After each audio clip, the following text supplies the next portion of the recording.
everybody. Look at this. What's happening, everybody? I'm glad you're here.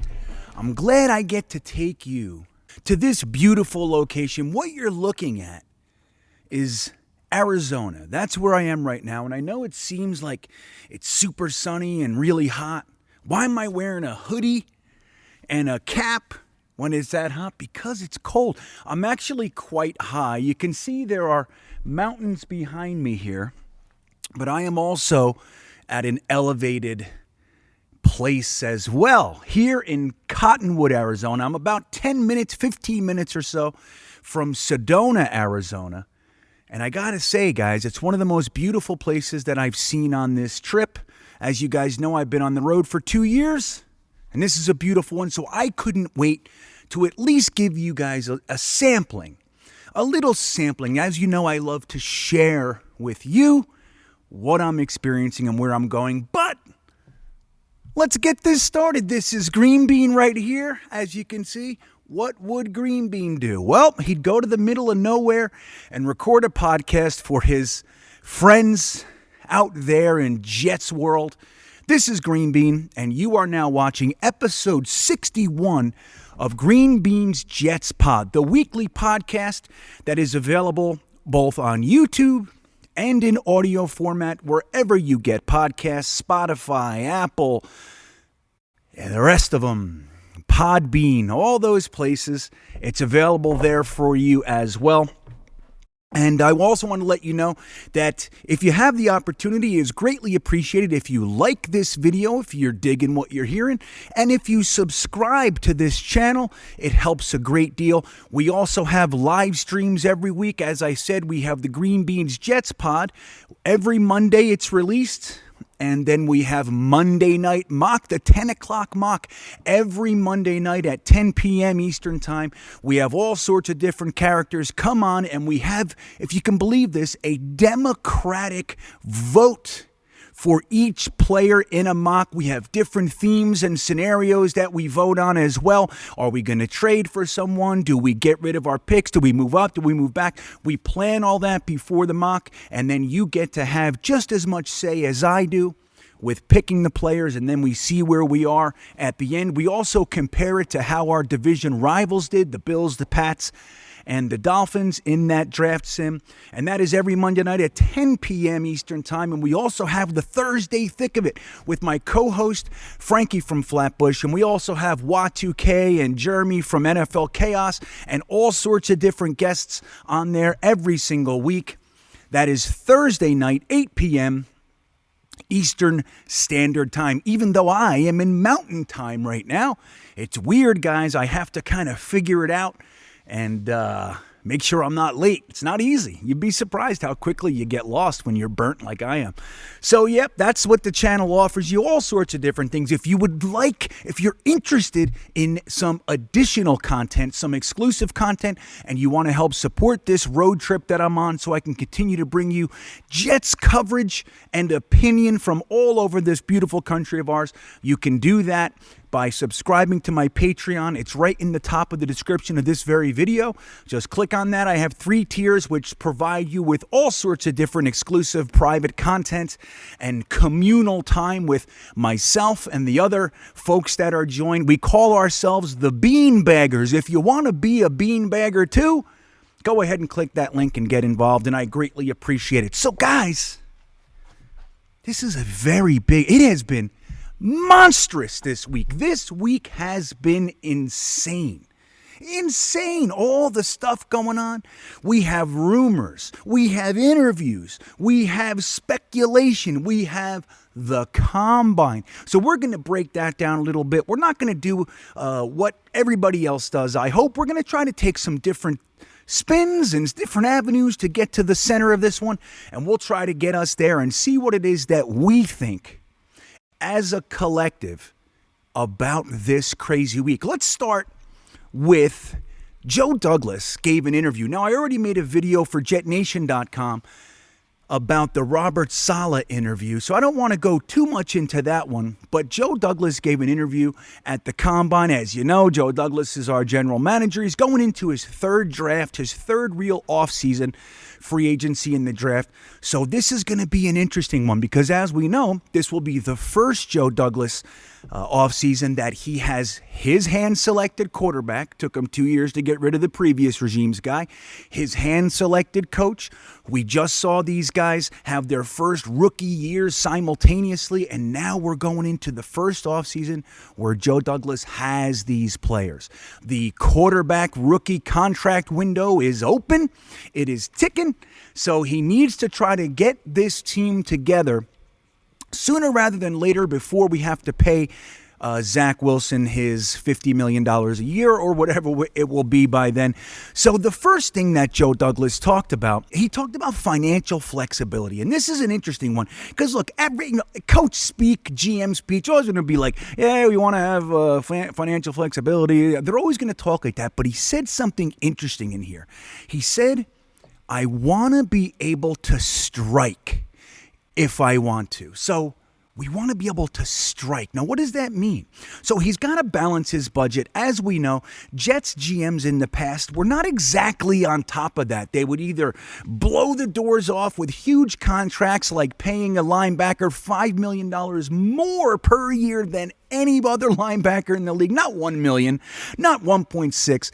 $5 million more, paying a running back who didn't play any, for a year, who's coordinating his signing announcement with the release of his rap album, pay him $13.2 million a year. Our GMs have done all sorts of crazy things.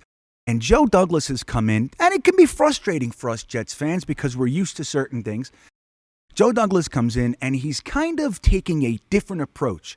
He's mitigating these crazy expenditures that put us in bad cap situations later. Another first for Joe Douglas this year, guys, is that this will be the first year since he's been there that he will not have dead cap money from mistakes that the previous general manager made. We know Trumaine Johnson. He was still paying for Trumaine Johnson last year. He was still paying Le'Veon Bell last year. He was still paying Quincy Enunwa. Doesn't it feel like Quincy Enunwa has been gone for a decade? Like, it feels like, wait, how long has he been gone? He's been gone from the Jets for years, yet we were still paying for him. So this is another thing that Joe Douglas has had to focus on when we're talking about financial flexibility and fiscal responsibility. This is his first year that he will not have to be paying guys who are long gone from the New York Jets. So that's another positive. But he's talking about making sure that he remains with the scenario that he has some money to be able to do something if a scenario pops up that was unexpected. Now, there's a really good example of being able to do this just last year. As we know, Morgan Moses, he was not signed during that free agent mayhem of the first week. Everybody's running around, Joe Thuney, Galladay, all these guys. Morgan Moses was not available yet. He became available later. And Joe Douglas was one of a very few handful of teams that were able to sign him. So that's what he's talking about. Late in free agency, you don't want to put yourself against the ceiling because if some scenario pops up that is just unforeseen and can help your team out a great deal, you want to be able to do that. So he's talking about being able to strike, and I like it. Now, look, I think that this year we're probably going to have to see Joe Douglas be a little bit more aggressive. He's taken the bargain bin approach up to this point, 1-year contracts, which are purposeful, guys. We know that. And anybody who's been paying attention to this for the last few years, we do know that Joe Douglas said he's going to build through the draft. He said that in his initial press conference, and he has done just that with whether it's trading players for additional assets or the 1-year contract. So he gives a 1-year contract to a guy, former first-round picks. He's done it with numerous guys. Dotson, we had Jared Davis, so Brashad Perryman. So he's given these 1-year contracts while he's building through the draft. So it gets a body in here. He can fill a hole while he takes the time to build through the draft. Now, the good news with the 1-year contract is twofold. One is if the guy sucks, if he doesn't look like a fit, he's gone, no fuss, no muss, and you don't have to pay any dead cap money, you don't have to go through a contract dispute, nothing. He's just gone, clean, which is, again, something that we're not used to here. The other positive is a little bit more obscure, but it's just as beneficial. In the event the guy does work out, Joe Douglas now has the inside track to negotiating with him. He could be the guy who gave him a chance. He could be the guy that just, hey, nobody else can negotiate with you right now. I'm willing to pay you. And now if the guy's working out, he's clearly working with the coaching staff and everything's hunky-dory, so we can get him that way. So he's been doing a lot of that. But I think this year we really do need to see at least a tick upward in the aggressiveness of his free agent mindset. He's got to go out there and really try to help the team, whether it's just Zach Wilson or if it's the team in general. You have to go out there and get guys, whether it's a wide receiver, whether it's Dalton Schultz, like maybe we want to get Allen Robinson. Maybe you want to make a trade for Amari Cooper or wait till he's released. There was a video I just made about the rumor where the Jets might trade for Saquon Barkley, obviously, the running back from the New York Giants. So there's a lot that can go on out there. We don't want to be stupid. You don't want to get rambunctious and put the cart before the horse. But I do think it's time to see a little bit more of an aggressive stance where Joe Douglas is concerned in free agency. Now, another interesting thing about his press conference is he was asked about positional value and what they're getting at. I mean, it's really clear to see what, press is trying to accomplish and everything. But essentially, they were asking him if he would take a safety, which is widely known as it's not a premier position as we label them, right? We have quarterbacks, we have wide receivers, cornerbacks, left tackles, that sort of thing. They're known as the premium positions, the premier positions. Safety is not considered that, but it just so happens that arguably the best player in the entire draft happens to be a safety. Now, there's two sides to this. One is we need a safety, all right? We have none. We have one under contract. We need a whole bunch, and we only have one. His name is Ashton Davis, and it's not like we have a guy who we know is solid. He has potential. He legitimately does. Got a couple picks last year, started to look a little bit better as the season went on, but there is definitely an argument to be made that he won't be a starter. So we have one guy, but he's not necessarily locked in as being an impact for the team. So we need safeties. It just so happens that the safety in this class happens to be potentially the best player in the draft. So the other thing is that the Jets have holes all over the place. So do we go and jump for that BPA, best player available, at a position, even though we need it, that's not necessarily a premium position? Could you do that? Now, Joe Douglas kind of piggybacked off of what Robert Saleh said when Robert Saleh said there are players that he calls unicorns. Now, we've heard that term before. And what does it mean? It means that there's a player that can do multiple things, that is just leaps and bounds better than the players around him. Grabbing that guy, even though he might not be necessarily a dire need, which the Jets is a dire need at safety, but there are players that kind of pop out through the muck, and they just are better players. So do you bypass a potentially great player for another position that is labeled premium, left tackle, cornerback, something like that? Do you do that? Do you let this guy slip by just because of the positional value? Now, Joe Douglas went as far as to say he comes from a long line of taking the best player available. And he was alluding to working under Ozzie Newsome for 15 years or whatever it might have been, that Ozzie Newsome has done quite well using that mindset. And Joe Douglas said that he's of that mindset. He said that if there is a player available that is the best player on the board, even if it's not that premium position, he has to at least have that discussion. And he was emphatic about it. So look, I saw Jets fans kind of going nuts. What does it mean? Oh my God, they're going to take Hamilton. But here's what I'll tell you guys. In the event the Jets do take Kyle Hamilton, we still have 8 picks in the draft. Everybody seems to think that it's that one pick, like they want to take more offensive linemen with the picks. And look, we all get it. I think we all understand each other's arguments. But if the Jets go ahead and draft Kyle Hamilton at 4, let's say Thibodeau and Hutchinson and Ickey, they're all gone. the other best players in the draft. They're gone. And you're sitting there, and the best player on the board happens to be a position of need. And the Jets do take him. Guys, we have another pick 6 picks later, and then we have 2 essentially first-round picks because they're in the first 5 picks of the second round. I wouldn't get too worried about it because we're getting a potentially elite player at a position that we need. Now, here's what I'll say, too. When people say a safety doesn't help Zach Wilson, a safety doesn't help our young quarterback define himself as the franchise quarterback. Let me just ask you this. Do you think 8 to 10 interceptions a year, even let's say 5, 6 interceptions a year, do you think that doesn't help your quarterback?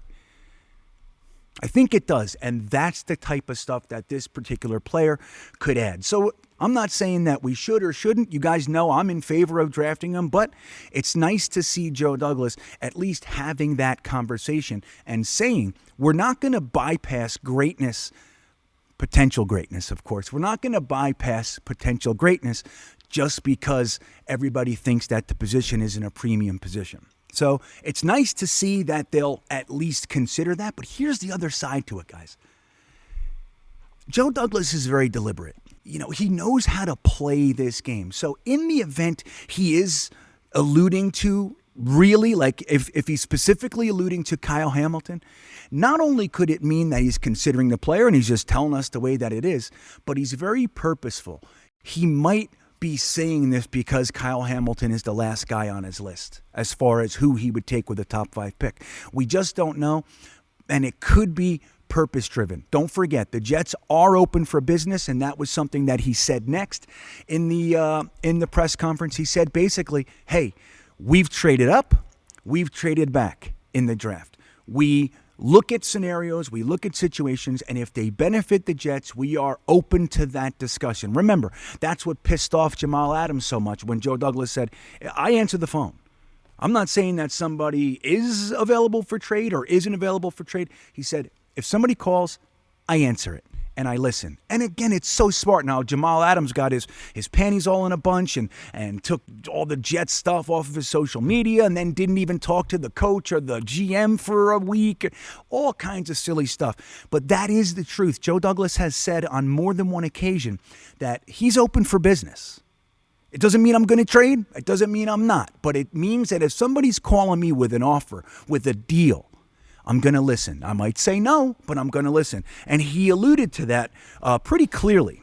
Now, a couple more things that I wanted to just touch on is, Joe Douglas actually talked about the difference between free agents and draft picks. This is really interesting, and this is why I like listening to these press conferences. It's not that they necessarily tell you any secrets or anything like that, especially when you have competent staff like Joe Douglas, like Robert Saleh. They know what they're saying. They know what they're doing.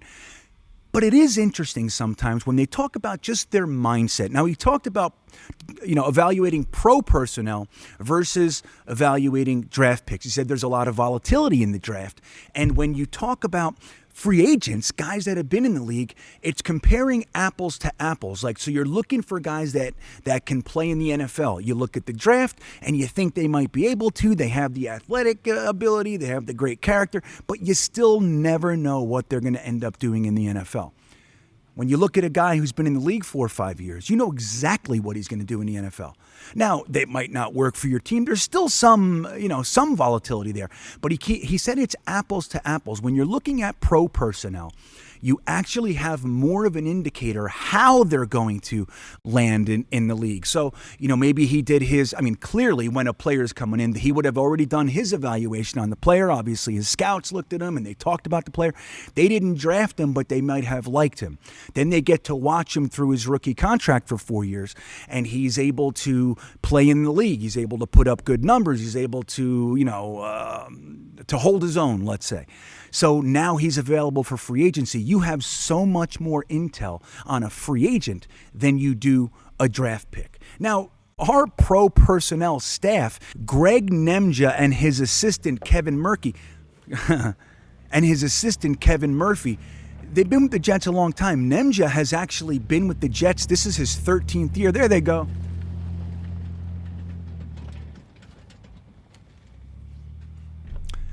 So the director of pro personnel for the Jets has been here for 13 years. He was a scout. He did all kinds of positions. And the last 3 years, he's been the director of pro personnel. So he's the guy that we're looking to really evaluate the free agents. That's his department. That's really what's going on. How much are they going to cost? What's their impact been in the league? Look, Joe Douglas can't keep track of every single player on every single team for 5, 6, 10 years. You can't do it. So you have to have staff doing it. Now, we're going to look to depend on these two guys to tell us what it is that we should and shouldn't do in free agency. If there's a red flag that maybe isn't public, Nemja's got to know about it. Kevin Murphy's got to know about it. So this is an interesting take when he's talking about building through the draft for so long. All right, we've heard it time and time again. Joe Douglas is going to build through the draft. He's going to take the best players available. But now we're at a position where we have a foundation through the draft. We have Zach Wilson, Elijah Moore, AVT, even Becton could be considered that. We have on the other side, we have the cornerbacks and maybe even the Sherwoods of the world. We have a nice foundation that we've developed through the draft. And now it's time to, number one, add our draft picks for this year, all 9 picks if we use them all. But it's also time to really look out there. We have our foundation, at least somewhat. We have our foundation. So go out there and get the perfect free agents that are going to fit with this coaching staff and this team, this quarterback, where we are right now. And that's where free agency is so important. And like I said, I think this is the year we're going to see, maybe he's probably never going to be Trader Mike. He's probably never going to be Tanny.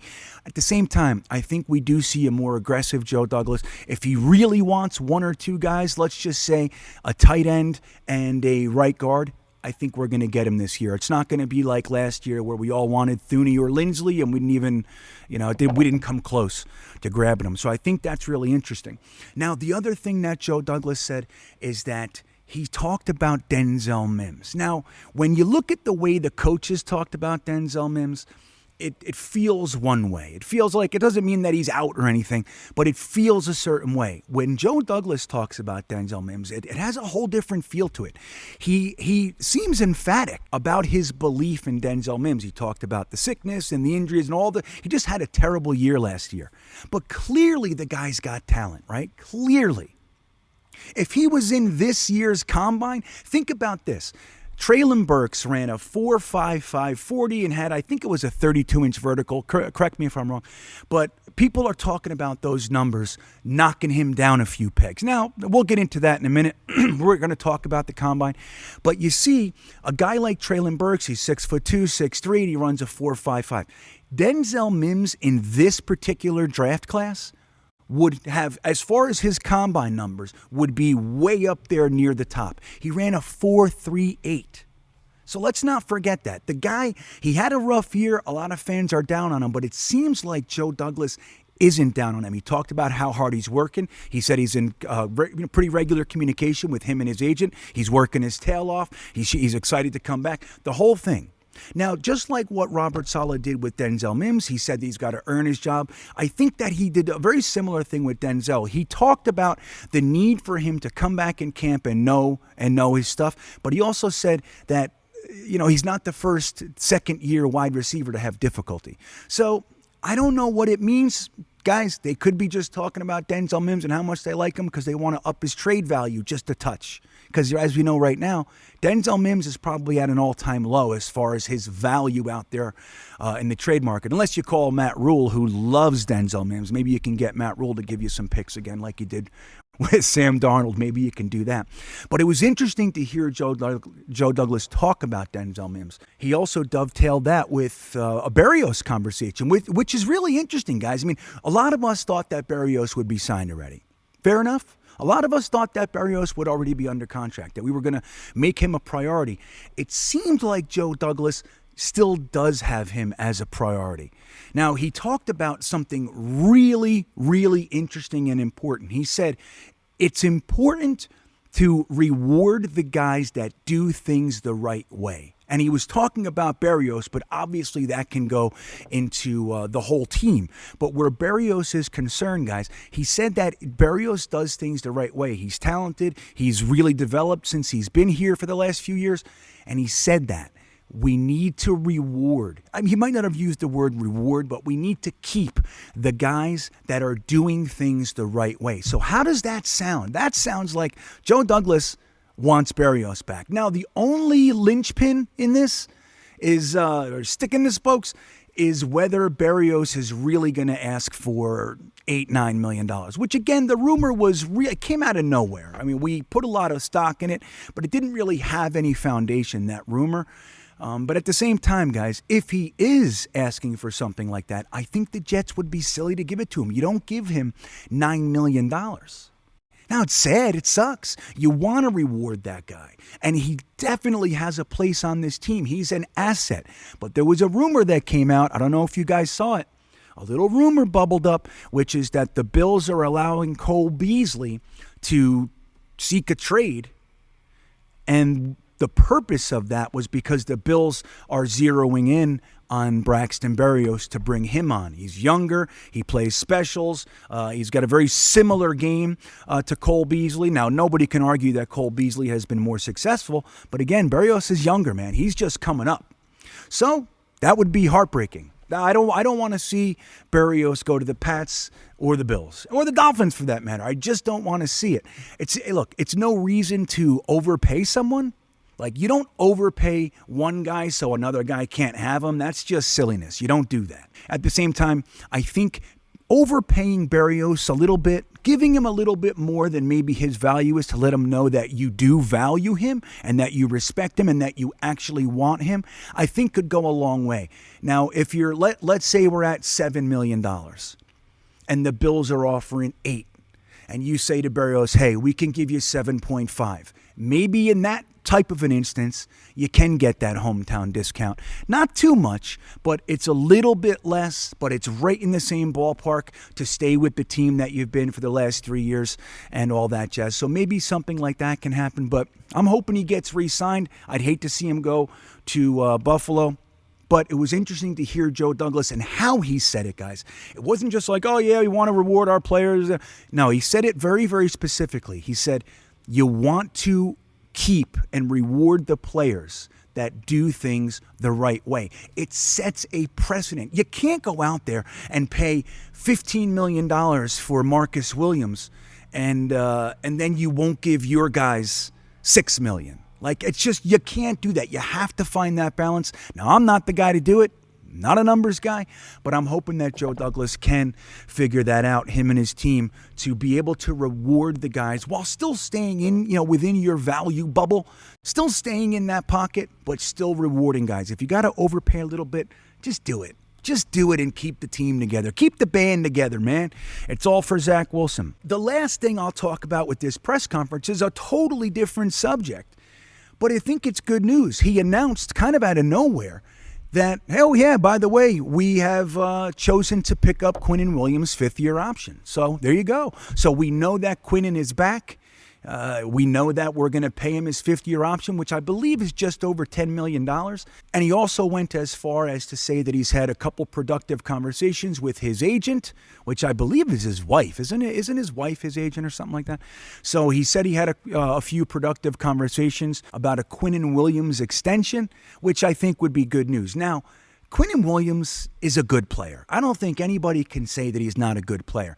The problem is he hasn't lived up to that third overall pick expectation. Like, he hasn't lived up to it. He just hasn't lived up to it. I don't think that can be argued either. But he's definitely a good player. Now, if he's on the ascend, don't forget, he's only 24, right? He's 23, 24 years old. Like, these guys are still young. So he has a lot of career left in front of him. And I think giving up on a Quinnen Williams would be a silly move. So I'm happy to see that they gave him the fifth-year option, but this year is going to be key for this man. If he doesn't come out and play better than he did last year, like his numbers were okay last year. He had some really big plays last year. At the same time, I don't think that would be enough to give him what his predicted value is. If you look on Spot Track, which I do all the time, there you go, a little plug for Spot Track. I love that site. If you look on Spot Track, they're saying that his predicted value for his contract is $17 million a year. $17 million. So if you're giving a guy $17 million, he better have more than 5 or 6 sacks and a whole bunch of tackles for a loss. And we can't have the worst run defense in the league either. So anyway, I like the fact that Quinnen Williams is going to be staying. Let's see how it goes. Let me know in the comments, too, what you think about Quinnen Williams. Are you willing to pay him $17 million? What would be the numbers that Quinnen Williams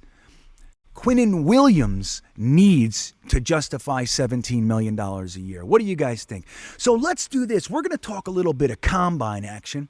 And for that, we're going to take a little different road to getting to the combine. And for that, let's get into the intelligent gripe.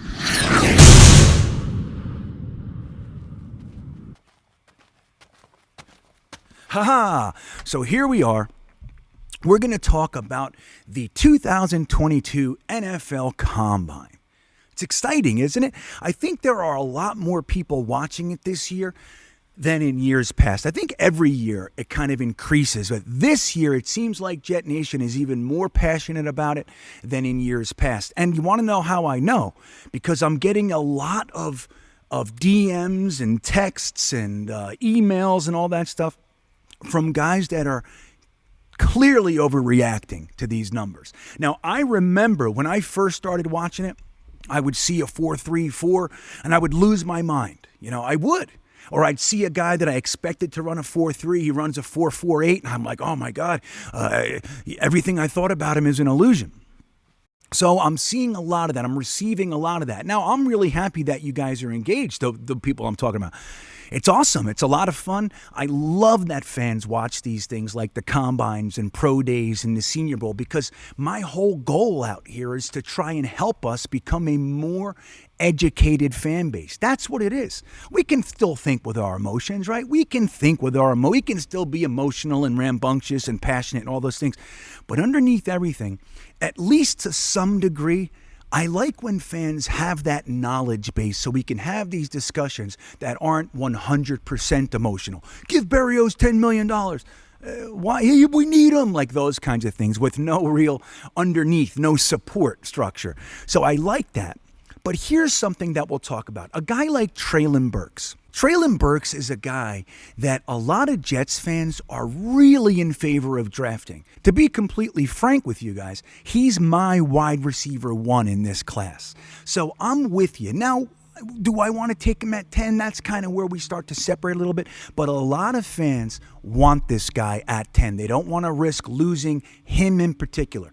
So we look at his play on the field. We look at his off-field story. It's very inspirational, and everybody likes that. But then he goes into the Combine, and he runs a 4.55 and has on the lower side vertical jump. And I saw a complete meltdown. A meltdown out there. It's like he went from the guy we want at 10 in many people's minds to being a second-round pick. There were, honestly, the larger portion of what I received was he looks like a second-round pick. Now, this is where what we talk about with the Combine. The Combine is very, very beneficial. It puts all these guys together, all these athletes from all over the country, different schools, different competition levels, all this sort of stuff, and it puts them in the same room, and it levels the playing field. It's the same drill on the same field, wearing the same clothes, with the same coach yelling at you, the whole thing, and we get to see how they respond and work in that environment. Now, a guy like Treylen Burks running a 4.55. Is it slightly disappointing? Yes, it is. Again, Denzel Mims is the same size, basically, same height, same weight, all that sort of stuff. He ran a 4.38. So it is disappointing. I think a lot of people thought he would run mid 4.4s, right? Maybe. But just the fact that he ran a 4.55 does not take away everything that he is. Now, some talent scouts, some GMs are going to knock him down a peg. They want a specific player. He looked like he could be this, and now it seems like maybe he can't. He doesn't have quite the vertical I thought he did, doesn't have the speed, the long-term speed that I thought he did. So it can affect. But when a player has proven on the field that they can dominate, they can be everything that you want, and then they run a 4.5, it should not take them from that 10 overall pick conversation and bring them all the way down to pick 35. It shouldn't do it. Now, maybe you don't want to use the 10th overall pick on them. That's fine. That's fine. But it shouldn't take your player that you love and knock them all the way down to being undraftable or, again, going down an entire round. It shouldn't do that. Now, on the other side of this thing, you have guys like Jordan Davis, the defensive lineman out of Georgia. This guy, I mean, dude, it was mind-blowing. If you watch his 40, you can see it. It actually looks fast for a big guy like that. He runs a 4.78. And he has a 32-inch vertical, which, again, is right in the same pocket as what the wide receivers were jumping, 32, 33. So we have a 340-pound guy running 4.78 and jumping 32 inches in the air. His 10-yard split was insane, too. So I think it was 1.65, something like that. It was right where you want it. So a guy like Jordan Davis, who the day before the defensive lineman ran in the combine, he wasn't even being discussed. Little bit here and there, but he wasn't being discussed. Soon as that happened, I was inundated, and I see it all over Twitter and Jetnation. Jordan Davis needs to be the pick at 10 for the New York Jets. Jordan Davis, a defensive lineman, an interior, not even an edge guy. So this is the other thing. When you look at these drills and you couple it with his production on the field, it starts to make a guy look like you start to see the full package, and he's still got his pro day and all that sort of stuff as well. But you start to see this package and you start to dream. I don't want to pass up on a guy like this. He's talking, this is a 10 to 15 sack a year guy from the inside. We can't pass him up. I want to just remind everybody that was exactly what they said about Leo Williams, and that was pretty close to what they said about Quinnen Williams. Quinnen Williams was elite. He was arguably the best player in the entire draft. Now that draft, I'm going to shoot real straight with you. I didn't want him. I'm not saying I didn't like him. I didn't want him. We already had Leo. We had defensive line was one of our strengths. But Mike McCagnon did exactly what we're seeing out there, which is, in my opinion, overreacted to Quinnen Williams and couldn't pass the player, even though we had no need for that position. No need. None. So he looked at the numbers, and if you look at Quinnen Williams' numbers, they're not quite to the degree as Jordan Davis's, but they're similar. They're in that similar pocket for a 305-pound guy to perform like that. People went nuts. You can't predict how a guy is going to be in the NFL off combine numbers. Again, it helps.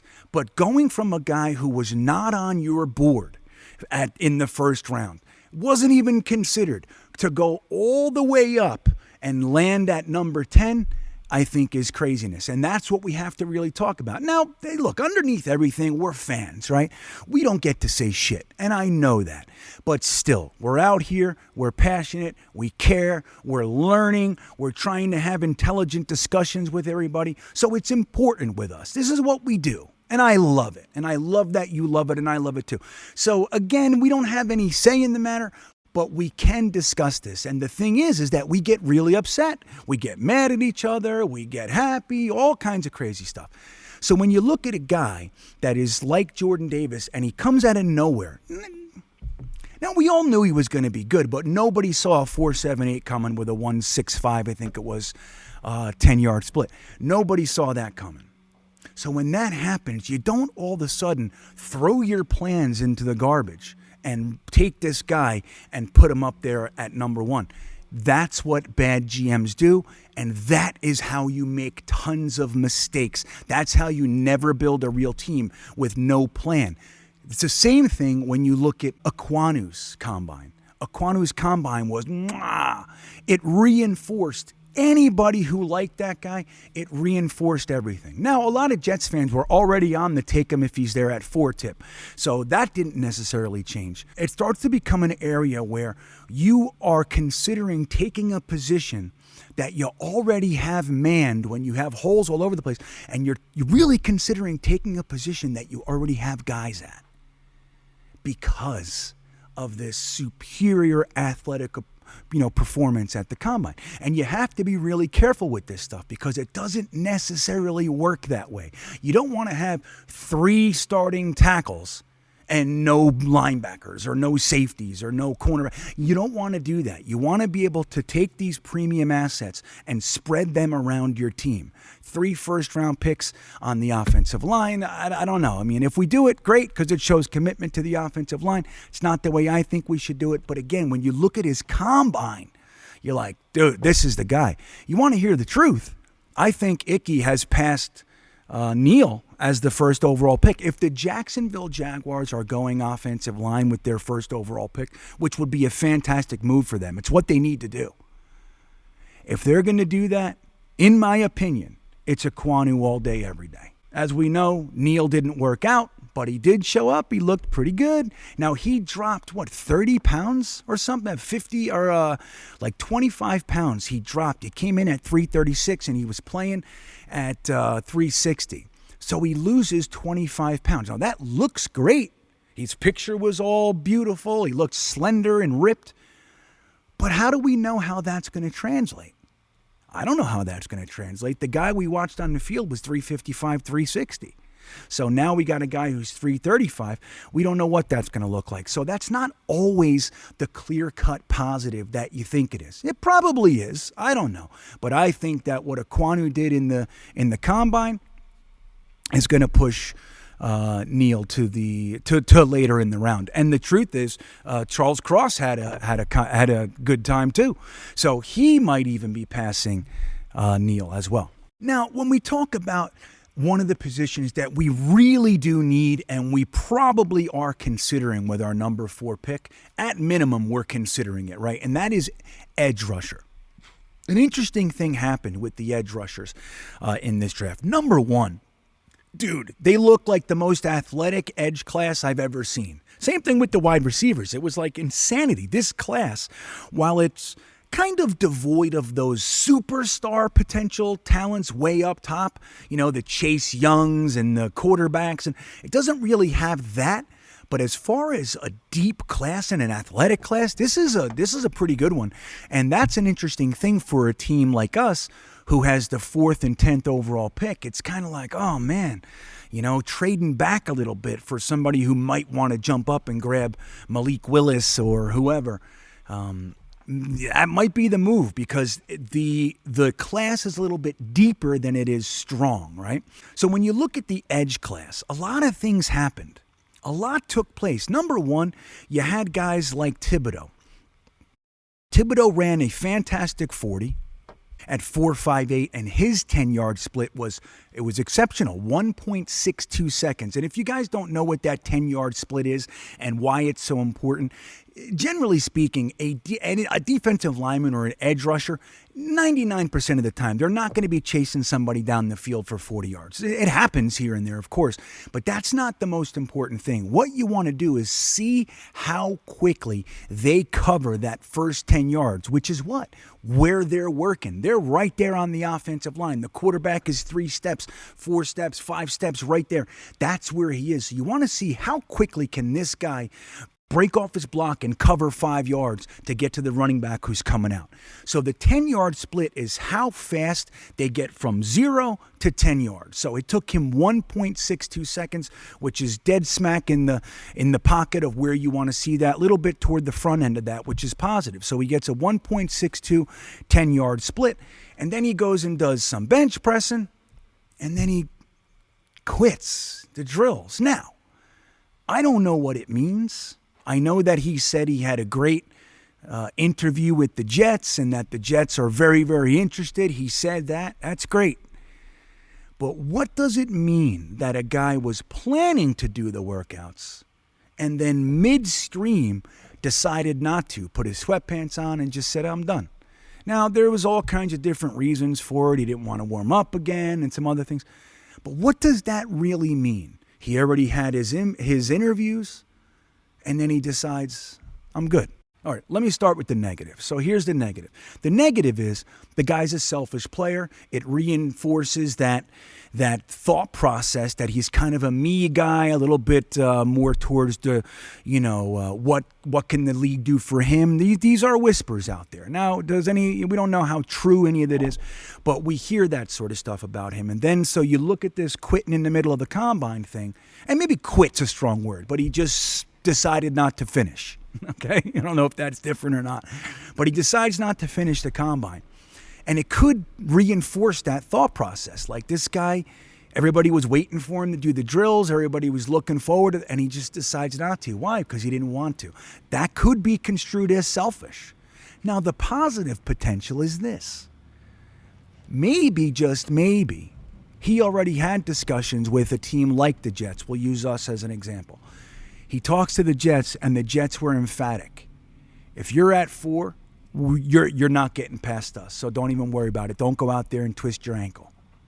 Don't hurt yourself. Maybe that happens. Now, is it likely? I don't know. I don't know what these interviews are like. We know that Rex Ryan has gone on record in the past as saying to players, if you're there, I'm taking you, and he's done it. He did it with Calvin Pryor. He did it with Quentin Copels. So he has told guys, if you're there on the board when I pick, we're taking you. So maybe the Jets had a fantastic interview with him, and they said, hey, look, there are 3 teams before us.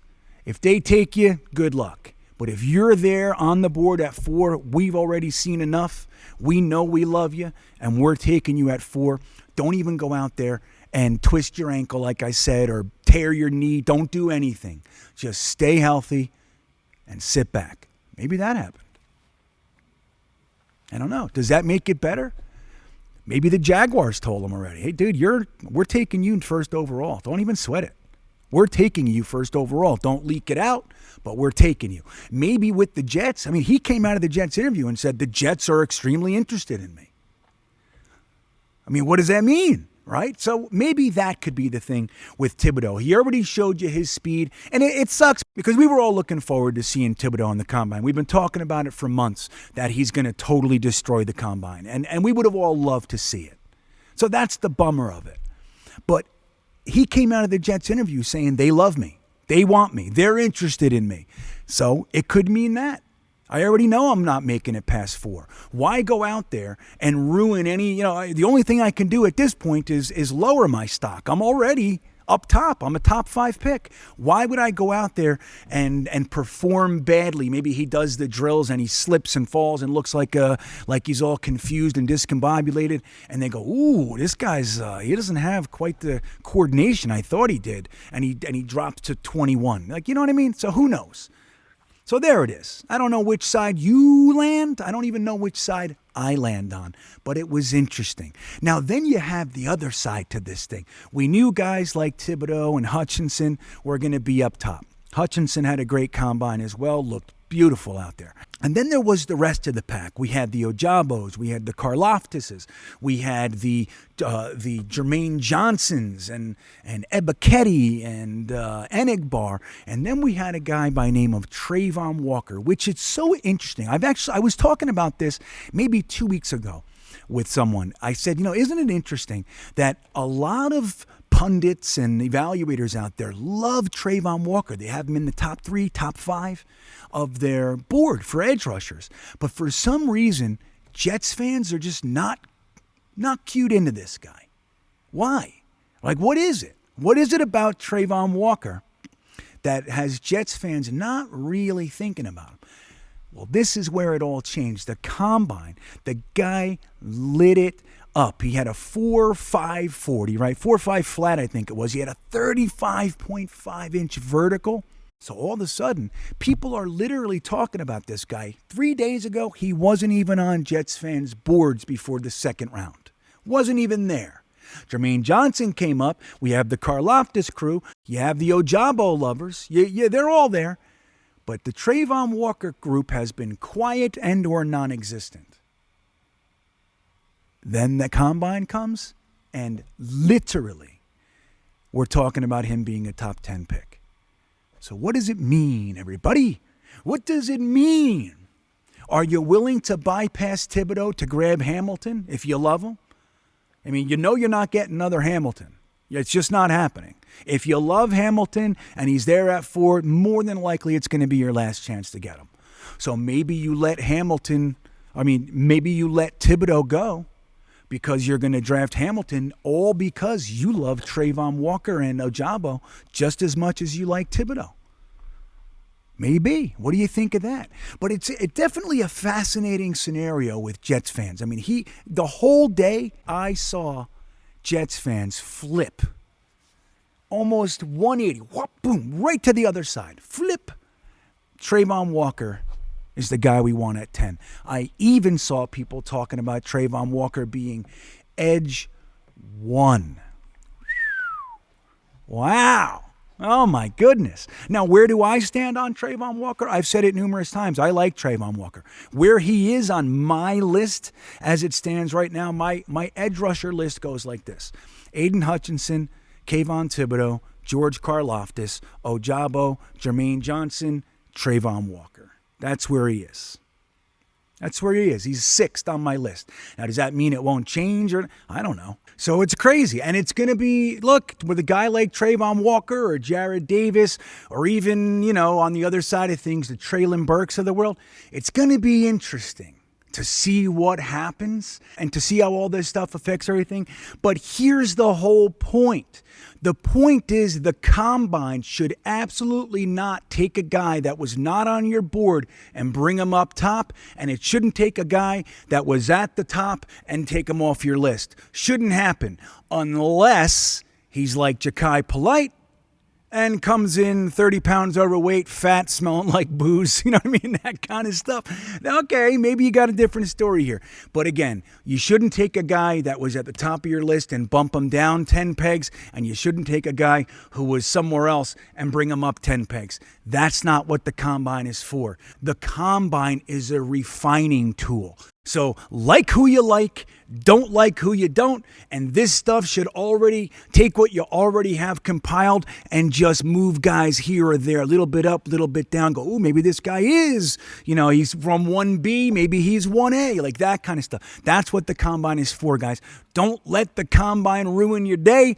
Don't let it take guys you love and go, oh, shit, I was wrong about this guy. That's not the combine. And that is the intelligent gripe. Yeah, so it's a funny thing with the combine. I see these tweets like, so the wide receivers went first. So I saw literally a group of 8 wide receivers that are now considered first-round picks, when the day before, a couple of them were considered late seconds or thirds. Guys that you couldn't. Now all of a sudden they run fast and look a little good in the drills. They run a good gauntlet, and now they're first-round picks. Now, is it going to happen with some of these guys? Of course it is. There's always GMs out there that don't know, what they're doing on one side. And then the other thing, there are guys that just like players that other GMs don't. It happens all the time, right? So we're going to see Cleveland Ferrell taken at 4th overall. We're going to see that stuff. It's going to happen every year, and this year is not going to be any different. But what I will tell you is that there is no way that we're going to see 10 wide receivers in the first, 10 edge rushers in the first, 10 cornerbacks in the first, 3 running backs in the first, 5, 6 defensive tackles in the first, a bunch of left tackles. And you know why it's not going to happen? I'm going to tell you, it's going to blow your mind. Because there's only 32 first-round picks. That's it. That's the gem. That's the underlying truth of it all. There are only 32 first-round picks. You're not going to see it happen. There's not going to be 10 wide receivers taken in the first. Because, again, the truth is that while these wide receivers, it's a good class, and I'm telling you, athletic, it's blowing my doors off. This is the fastest wide receiver class in history, if I have that right. So there's a lot to like about these guys. But just like we were talking about last month or 3 weeks ago or 5 weeks ago, we were all talking about this. The class is deeper than it is top heavy. So When you have a wide receiver 1, just as an example, a wide receiver 1 in this class, and then you have a wide receiver 6, they're closer together. They're more compressed than in years past. Like you look at last year with Jamar Chase and Waddle, like those guys were leaps and bounds. They were the top of the class. It wasn't even arguable. And then you had the other guys that filtered through later. And last year's wide receiver class was Studley. Devontae Adams too, right? Last year's wide receiver class was downright Studley. This year, lots of good players. But it's not so few and far between as far as from the top end of the first to the second. You're more than likely going to be able to get a very, very similar player in the second or even the third that you would at the top of the class. They're close. They're very close together. They're all fast. They're all strong. It's like that. There's nobody really separating themselves in the same way. Now we're looking at guys and we are separating them. Treylen Burks, Garrett Wilson, some of those guys. We're separating them. But in last year's class, a lot of the wide receivers probably wouldn't have been in the first round conversation. Most of these guys that we're talking about after the combine that they're going to be first round picks, most of them aren't going to be first round picks, or they wouldn't be first round picks in last year's draft without a, and the year before too with CeeDee Lamb and Jerry Jeudy and all those guys. These guys wouldn't even be in the same conversation, most of them. And there's guys that I like. There's tons of guys that I like. But this is why, point this out, this is why our picks 35 and 38 are so incredibly valuable. Because if we do have 40 guys, 50 guys that people think are first round quality, and there's only 32 first-round picks, we have 2 right after it. So theoretically, from this mindset, we have 4 first-round pick potential. Okay? We have 4 first-round pick potential. Imagine that. Guys are going to slip through. The Trey McBrides, and we didn't even talk about tight ends. Oh, my God, how good is that guy? He looked fantastic. Softest hands in the entire class. Couldn't believe it. I couldn't believe it looking at Trey McBride. But that doesn't mean that a lot of other guys didn't look really good. They did. I'm glad to see Jelani Woods coming out of the smoke here. I'm glad. I like Jelani Woods. So we'll see how this all settles. But guys, 32 people can be taken in the first, and we have 4 in the top 38. 4.